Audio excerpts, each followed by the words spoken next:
हे guys, welcome to my mini blog. कसे आहेत सगळे? मजेत ना? एक्झाम जनरल सगळी संपली होती आणि मी विचार करतो टेन्थनंतर फ्युचरमध्ये काय केलं पाहिजे. त्यासाठी थोडी रिसर्च करते मी. टेन्थ चालू व्हायच्या आधीच ही सगळी रिसर्च चालू झाली माझी. त्यानंतर मग मम्मी बाहेर गेली होती आणि मम्मी फाईल विसरली. सो त्या मम्मीला फोटोज वगैरे क्लिक करून मी पाठवली. मेडिसिन्स आणायची होती. त्यानंतर रद्दी वगैरे काढली सगळी. हे बघा किती सारी रद्दी. बुक्सला अलविदा बोलायचा टाईम आला, अलविदा बुक्स. आणि 9thला पण.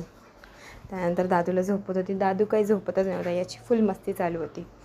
हे बघा, विचार करत असेल ना मी माझे व्लॉग्स अँड ऑल पोस्ट केले नाही. सो थोडीशी प्रॉब्लेम्स चालू होती, स्कूलचे प्रेशर वगैरे. त्यामुळं मग मी थोडीशी बिझी होती आणि मी सोशल मीडियापासून खूप लांब होती. म्हणजे सोशल मीडिया जास्त हेच केलं नाही. त्यानंतर मग मी पार्सल ऑर्डर केलेला आणि माझा पार्सल आला होता आणि मी अनबॉक्सिंग करायला बसणार होती. त्यावेळेस आठवलं तुम्हाला दाखवायचं आहे. मग 7 वाजले होते संध्याकाळचे. मी मग सनस्क्रीम ऑर्डर केलेली आलेली. सो व्लॉग आवडले तर लाईक शेअर सबस्क्राईब विसरू नका. बाय.